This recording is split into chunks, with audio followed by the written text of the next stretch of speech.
Belum saya pencet. Kenapa Anda sudah mulai? Halo, Assalamualaikum warahmatullahi wabarakatuh. Perkenalkan, nama saya Siti Nur Aziza dengan NPM 2021 5520 1012. Pada video kali ini saya akan menjelaskan tentang sejarah K3, pengertian, peraturan, dan tujuan dari K3 itu sendiri.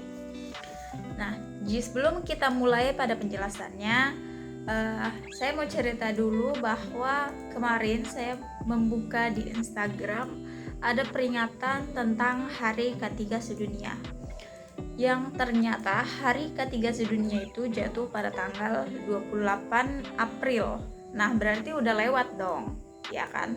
Tapi nanti akan diperingati lagi pada tahun depan pada tanggal 28 April. Nah, kok bisa sih sepenting itu K3 itu? Nah, terus kok bisa ada hari peringatannya? Sejarahnya bagaimana kok bisa sampai diperingati? Terus pasti banyak pertanyaan di benak teman-teman semua tentang apa itu K3. Nah, pada video kali ini mari belajar bersama saya tentang apa itu K3. Nah, mari kita mulai untuk bagian pertama, yaitu sejarah K3. Nah, pasti teman-teman banyak yang belum tahu K3 itu apa. Jadi K3 itu adalah keselamatan dan kesehatan kerja, ya, singkatan K3-nya itu. Nah, sejarah K3 di dunia itu dibagi menjadi 4 era, teman-teman. Yang pertama yaitu era revolusi industri, yang kedua yaitu era industrialisasi, yang ketiga yaitu era manajemen, dan yang terakhir yaitu era mendatang. Nah, apa itu era-era tersebut? Nah, saya punya catatan di sini dan akan saya bacakan kepada teman-teman semua. Nah, sejarah keselamatan dan kesehatan kerja di bidang informatika memiliki perkembangan yang seiring dengan kemajuan teknologi dan penggunaan komputer dalam lingkungan kerja. Untuk memudahkan pemahaman sejarah keselamatan dan kesehatan kerja, maka akan dibagi menjadi 4 era. Yang pertama yaitu era revolusi industri. Pada era ini, hal-hal yang turut mempengaruhi perkembangan K3 adalah penggantian tenaga hewan dan mesin-mesin seperti mesin uap yang baru ditemukan sebagai sumber energi. Era yang kedua yaitu era industrialisasi. Sejak era revolusi industri di atas sampai dengan pertengahan abad ke-20, penggunaan teknologi semakin berkembang nih teman-teman. Sehingga K3 juga mengikuti perkembangan ini. Perkembangan K3 mengikuti teknologi seperti APD atau alat pelindung diri, terus safety device, interlock, dan alat-alat pengaman. Lanjut ke era manajemen. Perkembangan era manajemen modern dimulai sejak tahun 1950-an sampai sekarang. Perkembangan ini dimulai dengan teori Heinrich tahun 1941 yang meneliti penyebab kecelakaan bahwa umumnya 85% terjadi karena faktor manusia itu sendiri. Nah, kita masuk ke era yang terakhir, yaitu era mendatang. Perkembangan K3 pada masa yang akan datang tidak hanya berfokus pada permasalahan K3 yang ada sebatas di lingkungan industri dan pekerja.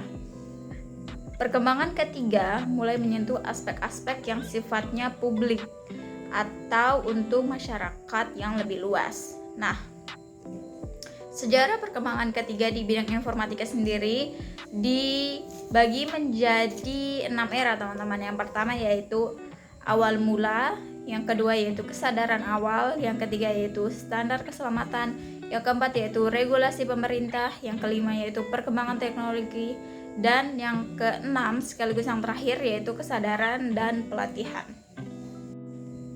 Masuk ke pengertian K3, teman-teman.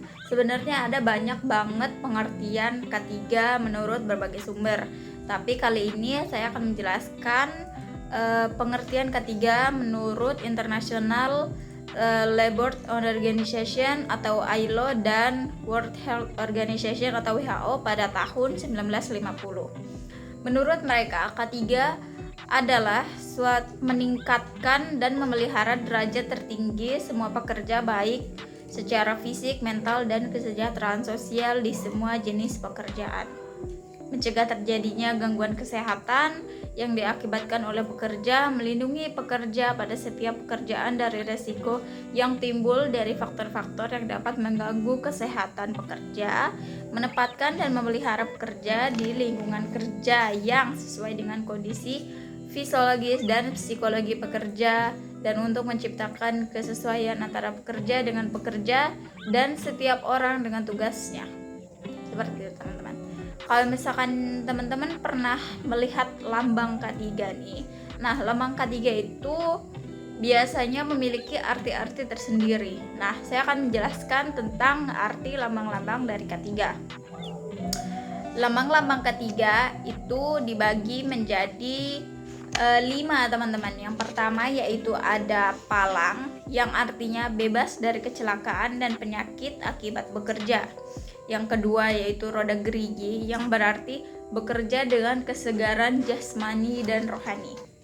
Selanjutnya yaitu ada warna putih, yang artinya bersih dan suci. Setelah itu ada warna hijau, yang artinya selamat, sehat dan sejahtera. Dan yang terakhir adalah 11 gerigi roda, yang artinya 11 bab dalam Undang-Undang Nomor 1 Tahun 1970 tentang keselamatan kerja. Lanjut ke peraturan. Nah, di peraturan pada bidang informatika, peraturan ketiga pada bidang informatika, selain komputer, peralatan teknologi informasi dan komunikasi juga meliputi handphone, PDA, dan tablet PC.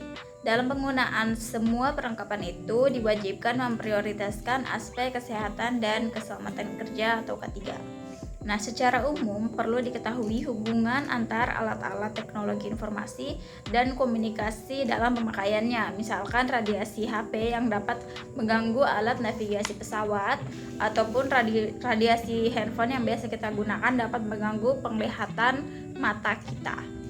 Nah, agar terhindar dari kecelakaan pada saat kerja, memakai komputer dengan posisi yang benar juga sangat diperlukan ya teman-teman.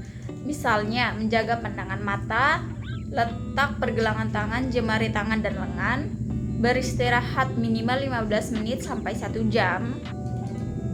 Nah, selama beristirahat itu kita harus mengatur posisi tubuh, posisi kepala dan leher, posisi punggung, posisi pundak, posisi lengan dan siku, dan yang terakhir yaitu posisi kaki. Nah, sekarang bagaimana sih respon pemerintah tentang peraturan K3 yang ada di masyarakat? Nah, Indonesia juga memiliki perhatian serius terhadap keselamatan dan kesehatan kerja. Hal ini dibuktikan dengan diterbitkannya beberapa aturan yang terkait dengan keselamatan dan kesehatan kerja. Jadi ada banyak banget aturan tentang K3 ya teman-teman. Misalkan ada di undang-undang yang terkait dengan K3, peraturan pemerintah, setelah itu juga ada peraturan menteri. Pokoknya banyak banget peraturan-peraturan yang harus dan wajib banget kita ikuti sebagai warga masyarakat yang ingin terhindar dari penyakit saat bekerja. Nah, selanjutnya yaitu ada tujuan. Nah, menurut ILO dan WHO tahun 1995, tujuan ketiga itu ada 5 teman-teman. Saya akan bacakan ya. Yang pertama yaitu sebagai promosi dan pemeliharaan kesehatan fisik, mental, dan sosial bagi para pekerja. Yang kedua yaitu pencegahan gangguan kesehatan yang disebabkan oleh kondisi kerja. Yang ketiga yaitu perlindungan pekerjaan dari risiko faktor-faktor yang mengganggu pekerja. Yang keempat yaitu menempatkan dan memelihara pekerja dalam lingkungan kerja yang sesuai kemampuan fisik dan psikologinya. Dan yang terakhir yaitu penyesuaian setiap orang kepada pekerjaannya. Nah, sekian sejarah pengertian peraturan dan tujuan ketiga. Apabila ada kesalahan mohon dimaafkan. Dan apabila teman-teman ingin mengetahui lebih jauh tentang K3, teman-teman bisa search aja di Google ataupun cari jurnal-jurnal yang berkaitan dengan K3 di bidang informatika ataupun di bidang yang teman-teman minati, seperti itu. Sekian video dari saya. Wassalamualaikum warahmatullahi wabarakatuh. Bye-bye.